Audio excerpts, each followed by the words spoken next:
கருப்பு கொடியாக பயன்படுத்தக்கூடிய அச்சம் ஏதோ இருப்பதை போல்தான் கருத வேண்டிய ஒரு சூழ்நிலை இருக்கிறது. அந்த அளவுக்கு முதலமைச்சர் அவர்கள் பயந்து போய் இருக்கின்றார். போதைப் பொருளை பற்றி சொல்லியிருக்கிறாங்க. நான் ஏற்கனவே ஒவ்வொரு முறையும் இதே இடத்தில் கடந்த 3 ஆண்டுகளாக தொடர்ந்து ஊடகத்தின் வாயிலாக பத்திரிகையின் வாயிலாக வலியுறுத்தி வருகிறேன். தமிழகத்தில் போதைப் பொருள் அதிகரித்து வருகிறது, போதை நடமாட்டம் அதிகரிக்கிறது. இன்றைக்கு கிராமத்திலிருந்து நகரம் வரை அனைத்து இடங்களிலும் தங்குதடையின்றி கஞ்சா மற்ற போதைப் பொருட்கள் விற்பனை ஜரூராக நடைபெறுகிறது. இதை இரும்பு கரம் கொண்டு அடக்க வேண்டும் என்று இன்றைய முதலமைச்சர் ஸ்டாலின் அவரிடம் பலமுறை வலியுறுத்துகின்றேன். இந்த விடியா திமுக அரசு எடுத்தும் கோரிக்கை வைத்திருக்கின்றேன். ஊடகத்தின் வாயிலாக, பத்திரிகையின் வாயிலாக, அறிக்கையின் வாயிலாக, ஏன் சட்டமன்றத்திலும் வலியுறுத்தி பேசுகின்றேன். இதை முறையாக நடவடிக்கை எடுக்கப்பட்டிருந்தால் இதை தடுத்து நிறுத்தியிருக்கலாம். ஆனால் அதையெல்லாம் பொருட்படுத்தாமல் இருக்கின்ற காரணத்தினாலே இன்றைக்கு தமிழகத்தில் போதைப் பொருள் நிறைந்த மாநிலமாக காட்சியளிக்கிறது. இன்றைக்கு முதலமைச்சர் தொலைக்காட்சியின் வாயிலாக குறிப்பிடுகிறார், போதையின் பாதையில் செல்லாதீர்கள், போதையின் பாதையில் செல்லாதீர்கள்.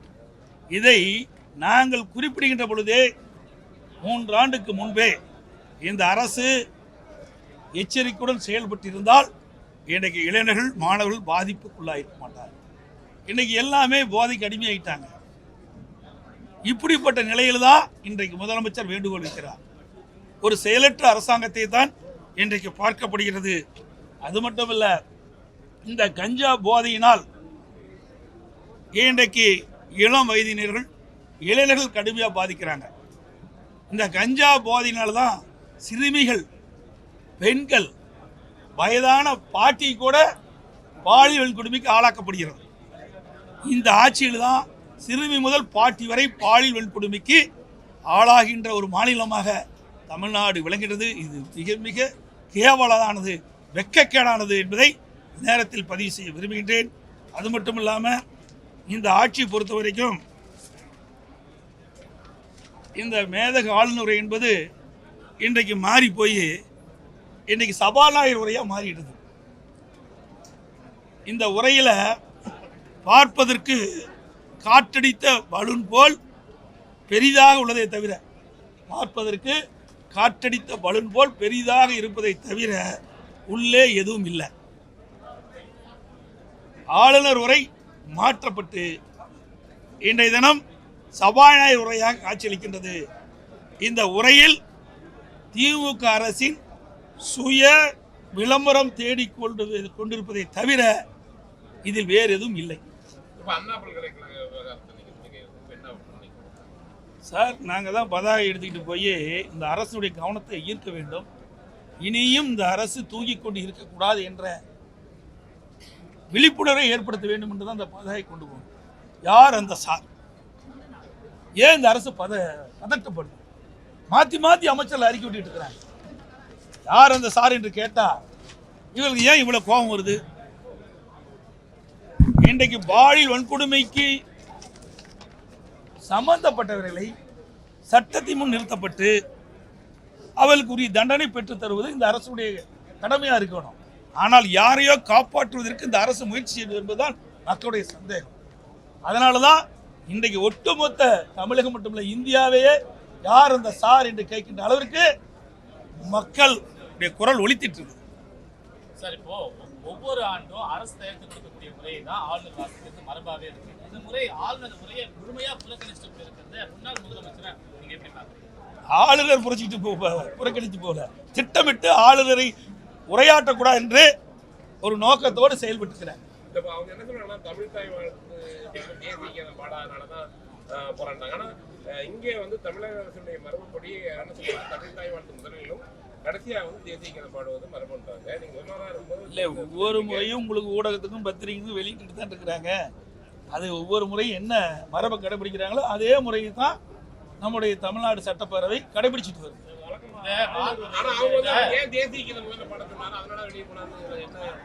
அதெல்லாம் கிடையாது. ஒவ்வொரு முறையும் இதே ஆளுநர் தானே வந்துட்டு இருக்காரு 3 வருஷமா.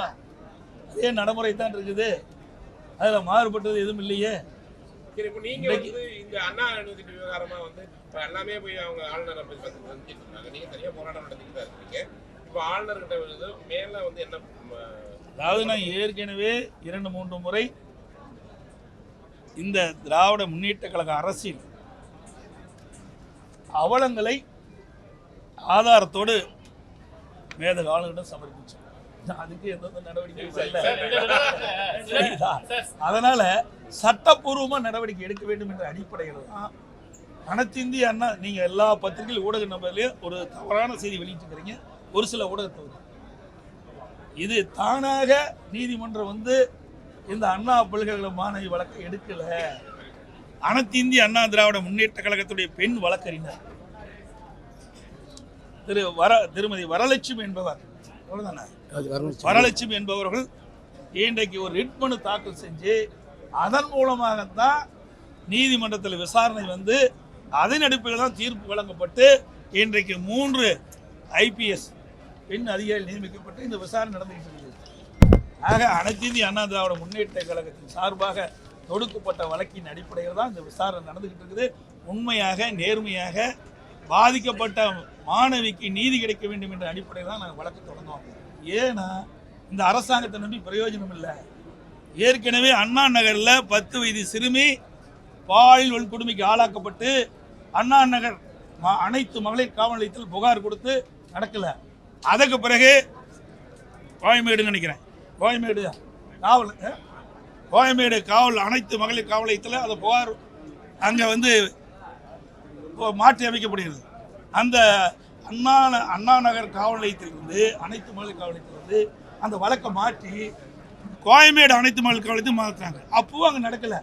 இதையெல்லாம் நீதியரசருடைய கவனத்துக்கு வந்தவுடன் நீதியரசர் தானாக முன் வந்து அந்த வழக்கை எடுத்து விசாரித்து அந்த மாணவிக்கு நீதி கிடைக்க வேண்டும் என்ற அடிப்படையில் CBI விசாரிக்க வேண்டும் இந்த வழக்கை என்று உத்தரவு தீர்ப்பு கொடுத்த பிறகு இந்த திராவிட முன்னேற்ற கழக அரசு, திரு ஸ்டாலின் மாடல் அரசாங்கம் இதை எதிர்த்து உச்சநீதிமன்றத்தில் மேல்முறையீடு செய்யுது. அதனால தான் நாங்கள் பயந்து இதற்கு இப்படிப்பட்ட ஒரு நிலை வந்துவிடும் என்பதற்காகத்தான் அனைத்து இந்திய அண்ணா திராவிட முன்னேற்ற கழகத்துடைய பெண் வழக்கறிஞர் உயர்நீதிமன்றத்தில் ரிட் மனு தாக்கல் செய்து அதன் மூலமாக இன்றைக்கு அந்த மாணவிக்கு நீதி கிடைப்பதற்காக இன்றைக்கு நீதிமன்றத்தில் தீர்ப்பு. இவ்வளவு பெரிய போராட்டம் வந்து இப்போ முன்னெடுத்துட்டு எல்லா அரசியல் கட்சியுமே இறங்கி போராடக்கூடிய நிலையில கூட முதலமைச்சர் ஸ்டாலினோ இல்ல துணை முதலமைச்சர் இது குறித்து வாய் திறக்கவே இல்லை.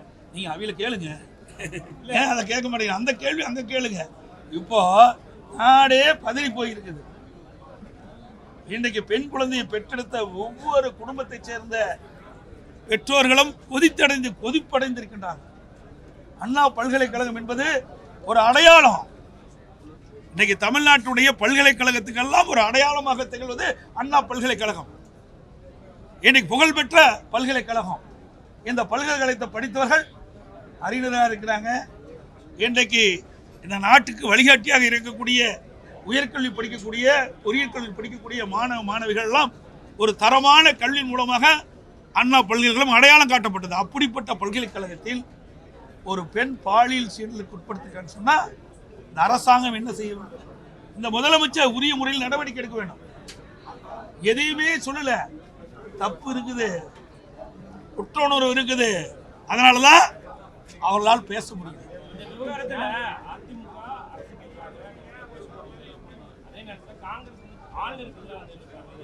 அதாவதுங்க, நீங்க அரசுக்கு எதிராக இல்ல, மாணவிக்கு நியாயம் கிடைக்க வேண்டும் என்ற அடிப்படையில் நாங்கள் போராட்டம் பண்றோம்.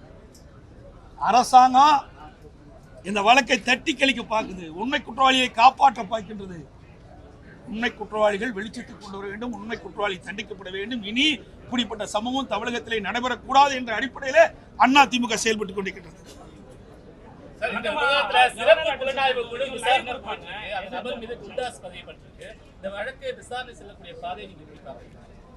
இப்பதான ஆரம்பம் இருக்குது. இந்த ஆரம்பத்திலேயே பல பிரச்சனை இருக்குது. இன்றைக்கு சென்னை மாநகர ஆணையாளர் ஒரு கருத்து சொல்றாரு. 100 எங்களுக்கு ஒரு தகவல் கிடைச்சது. அதன் அடிப்படையில் காவல்துறை அதிகாரிகள் அண்ணா பல்கலைக்கழகத்துக்கு செல்றாங்க. அங்க போக்ஸ் குழுவிலிருந்து ஒரு பேராசிரியரும் அந்த மாணவியும் புகார் கொடுத்துங்கிறாங்க. ஆனா உயர்கல்வித்துறை அமைச்சர் அப்படி எதுவும் இல்லை, கொடுக்கலைங்கிறார்.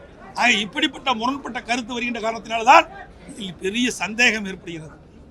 அதனால தான் நாங்கள் நீதிமன்றம் சென்று எங்களுடைய பெண் வழக்கறிஞர் மூலமாக நீதிமன்றம் சென்று நீதியரசர் மூலமாக தீர்ப்பை பெற்று இன்றைக்கு விசாரணை மேற்கொள்ளப்பட்டது.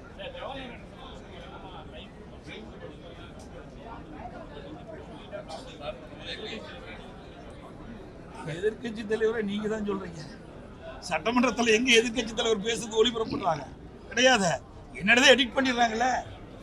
ஒரு பிரதான எதிர்கட்சி என்ன கேள்வி கேட்கின்றதோ அதை ஒளிபரப்பு பண்ணா தான் அங்க இருக்கிற முதலமைச்சரோ அல்லது பிற அமைச்சரோ பதில் சொன்னா அது மக்களுக்கு புரியும். ஆனா நாங்க கேட்கிற கேள்வியை இருட்டடிப்பு பண்ணிடுறாங்க. ஆனா அவர்கள் சொல்லிக்கின்ற பதில் மட்டும் வெளியில் வருது.